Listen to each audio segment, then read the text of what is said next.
Ner malake nyam biya kamal kenwar online TV channel kajan gwasa me bana racha me bana jakwen racha ka kwi aspele mayo ka kwi nuareten kontintere kuma ka aspele mayo kan kwi kirma yadit ka kwi koren konan togan tamate lat karodian re wech ka so Sudan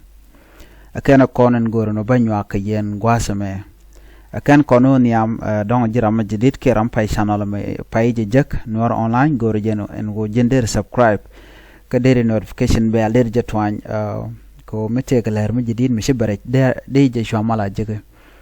so goro jeno no mo dere jalat are ler kam bu kono kwena chana ngaje gwan wo kum sa Sudan ke jen gwas me tela mal metetin no men ban ko ngai gwata me jena en kirma yadit Januari quote chatok me gore chejek me gor kir ma yadi de chejek no Januari quote antama chalong an kor tama che kudot naka nore karodian kor dan terka re nore kor terka antama nore kor yon no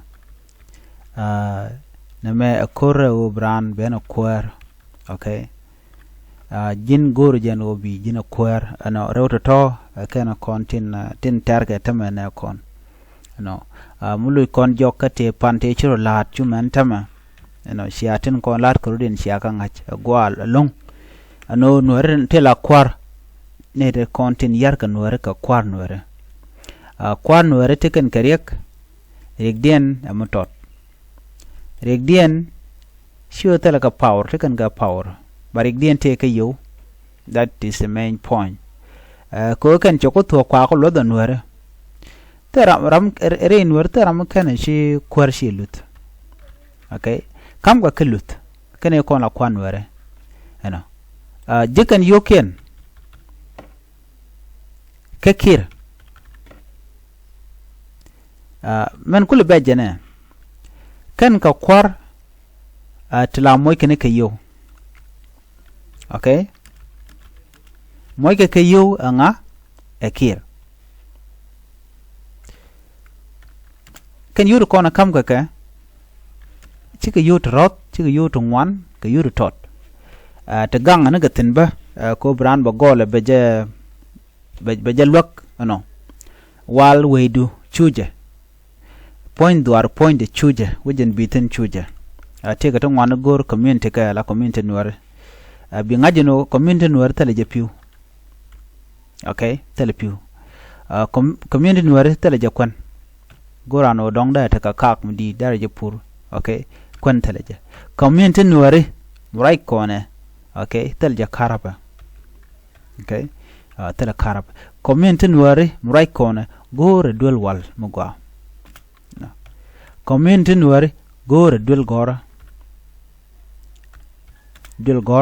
ka community Nuer gore share community Nuer gore network banar kullin kaja okay titi kati de latinating konti la kwa Nuer but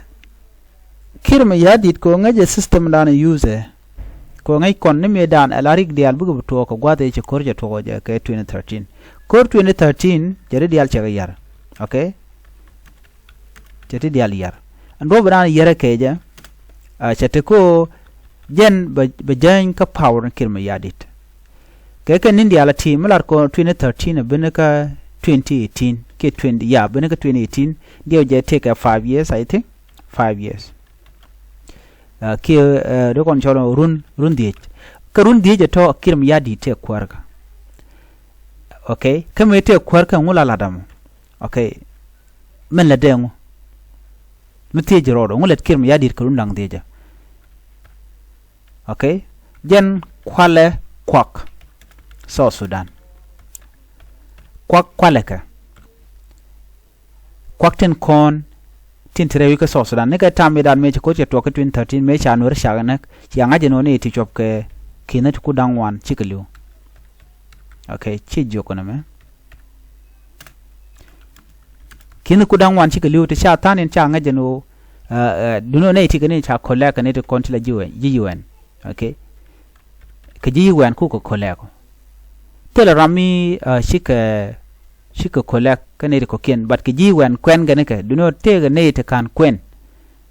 dong liu yir liu gwa dan liu tin chaji mam penya do ke chaji nen kor ke je to ke chaji wang duel ano ko jan la dan lat ke ne de kon tela jang ka tam mi dan so nakana but kor me che kina dangwan kina ku dangwan chaga nak we wonyam kam gi kon tuge toge je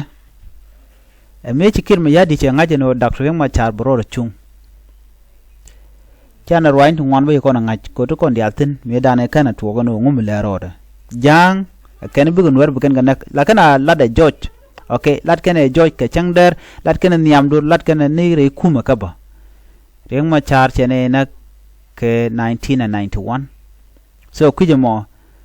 bine vengeance bine lat bine ne ko bine ka chola kana lat many time but tele Nuer mishi muraja ba jang jogo no me sha ne nak medan me sha lo Nuer sha kanak me sha ga jak sha kanak me sha ne dial ko ken sha kanak kwa Nuer ngwan me sha kanak so tel ramuraj kaka nobody talk ka Nuer aba ko jo me sha ne le ne medan ne raj ka ngane kane te kon la jang jene kuje le lit no ba dakre ma char ba ja wuch ba ja wire kuma ka ke 2013 akan korka network to ajo wuch ka vice president no choto ko ne dongde kodar to bat chai be pelkan korka network ban me sharik ma char chai buch che bante ka dol wan kan kwaran kon tende ka spelling ko jan ran spelling kel ke kirma yadit kan wire pade kane bat cha wonje ka kwera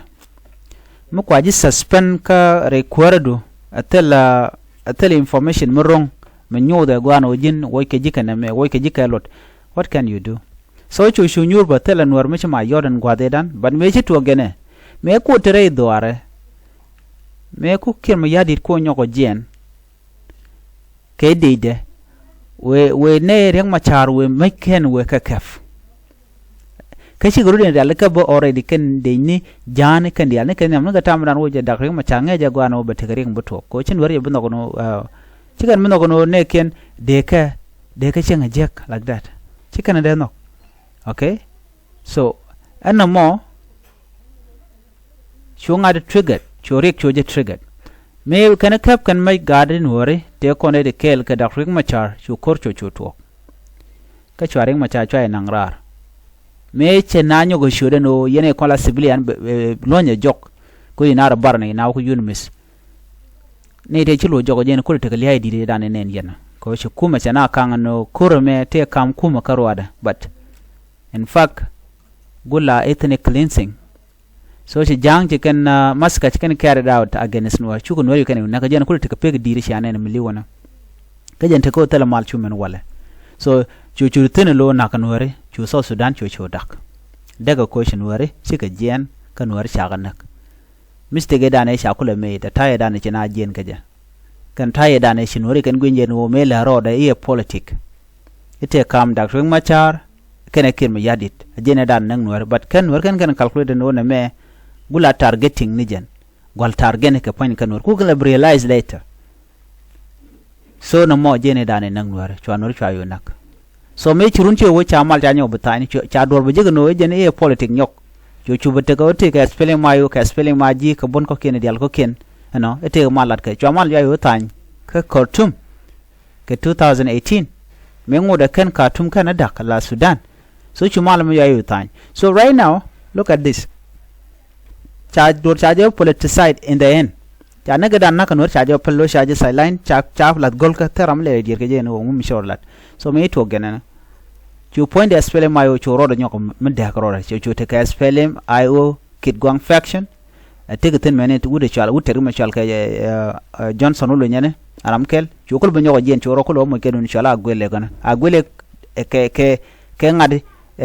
ke purely tat chuluk chere ke wayami ke jejen bor but in form of deni can find the en wulunya ala kene ti che form te gangane tat ka great up na state chirman ti jejen bor lan wala ka gang so no mo chi kon diala ngaje no ta nan let ngwan let karin keja so mo right kon anu Nueri akene den kon tin kwa ka ki tin nak ja ka Nuer ga ja nak yes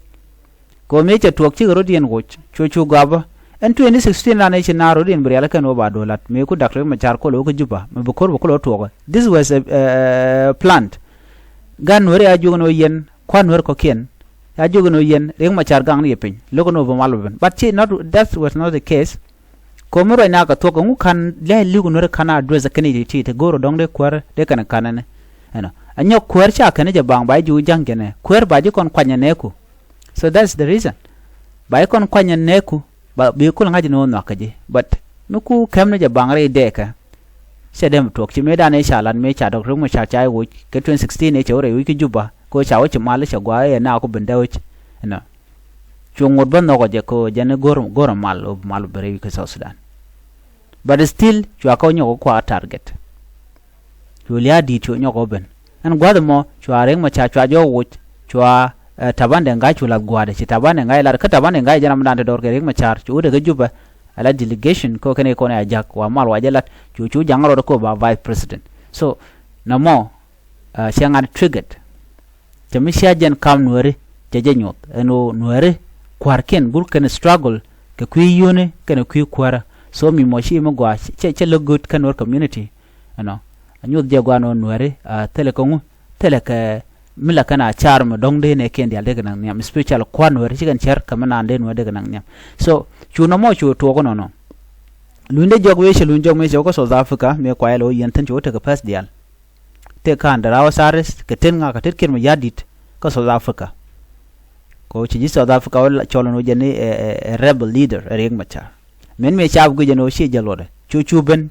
nyoko ben ke 2018 ko la tan wode rei wit chu yo welo ajaram dan la vice president nyok first vice president chu ate diale ko ndi chiru cholo ke vice president or whatever chu return ban cheke taban ngo return menta right now teten so ala kon gwad me chu ko long no de Nuer ko kende ke yen but mene geru dunya ne konan kulela wang Nuer agenda nan kwala lok ku yen Nuer la nak che mo to kan tam nagen Nuer ka chole no en wo la din ku Nuer so shala de ku Nuer nagen Nuer so na me titi kena kon tin jeka ku Nuer en wo chike dier ko de Nuer de tegede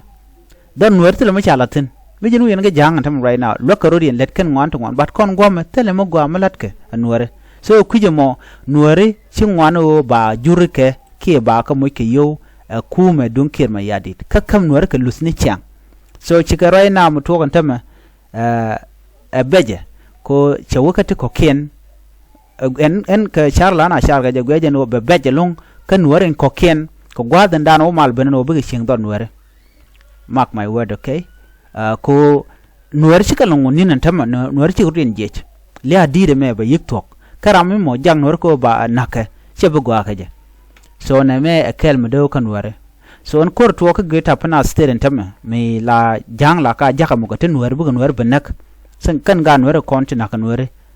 la future in right now be beje math okay right kon ala ngwana ger korodian ban rek reality ngwana ger korodian Nuer ger korodian ki tayi wal jinmu gije no ngon Nuer kan yana tam da mara mo nyimara mo gwara mo mara mo gije mo Nuer en go chika do jok chicken ku pai charan tam